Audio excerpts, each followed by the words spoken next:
Hey guys, 828 Find Adventure here. I got a topper for the truck and I wanted to vent a little bit and tell you the pros and cons. So let's check it out.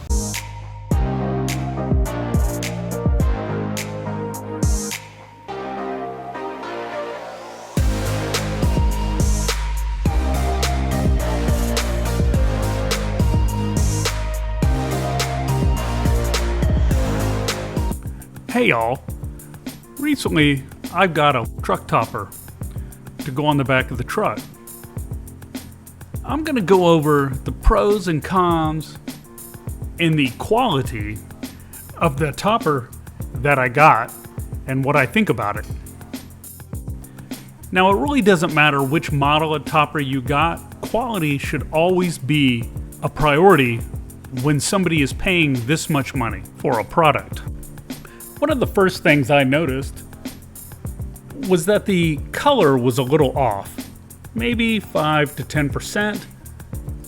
It wasn't enough to really bother me too much, and in the right light, you can't even tell the difference.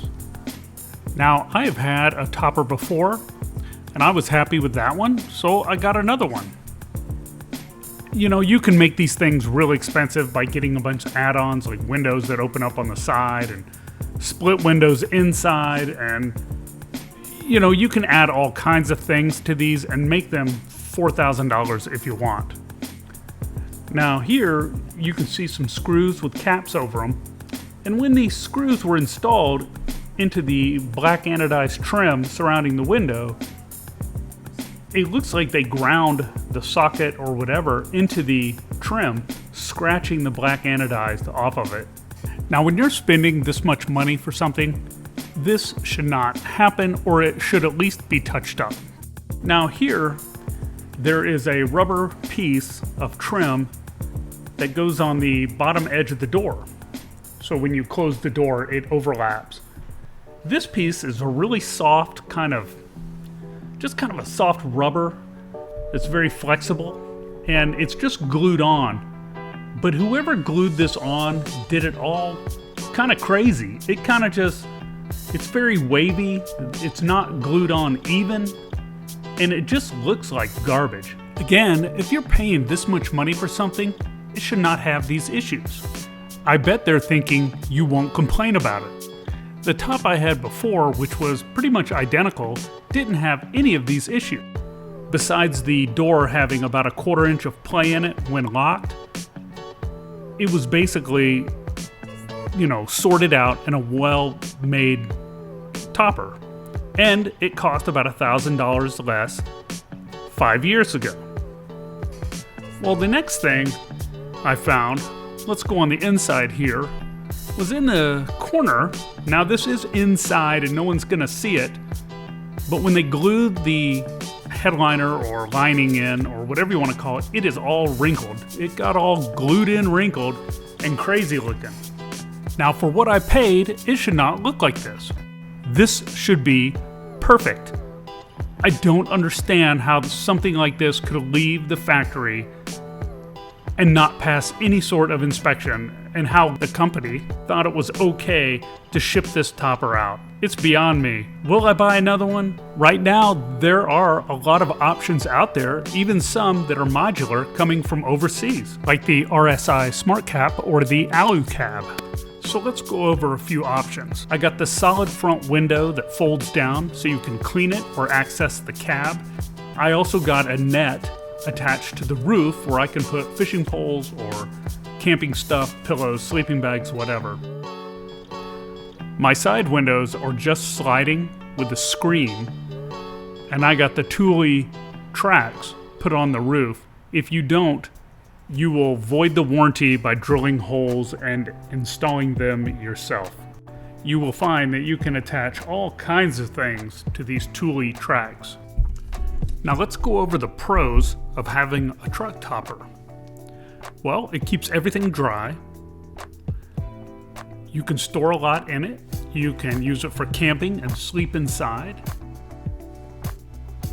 It adds to the aerodynamics of your truck. You can put stuff on the roof, like bicycles, kayaks, all different things, if you have the tracks pre-installed.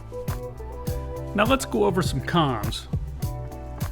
Well, you can't just remove it whenever you want. It's too heavy. Some of them weigh close to 200 pounds. And you just can't do that by yourself unless you have engineered some sort of lift in your garage for it. The other thing is you need to take into account if you're going to install a rooftop tent. These camper shells aren't designed to hold all that weight.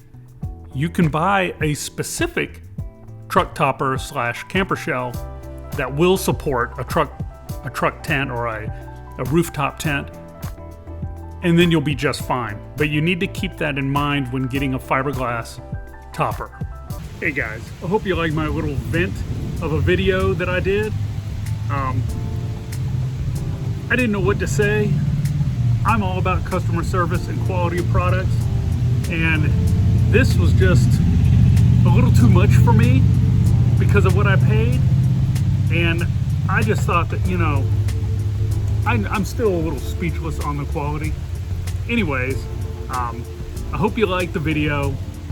I hope you look into things when you buy a topper for yourself. There's a lot of options out there, and I would recommend, you know, shopping around, look at other people's and see what you think. A lot of these modular ones that they're shipping to, that they'll ship to your house is a great option. And you can build it yourself in your garage, and a friend and you can put it on. That is one way I would go if I could do it again right now. Anyways, I'm sticking with what I got. I'm gonna use it. Toppers lose value like a boat. They lose value right away. So anyhow, that's all I gotta say. If you like this video, please subscribe and hit the like button. I'd really appreciate it. There are some links under the video in the description to those anchors I had in the bed of my truck and a few other things I've put on the Tundra. So check those out, and I will see you next time. See ya.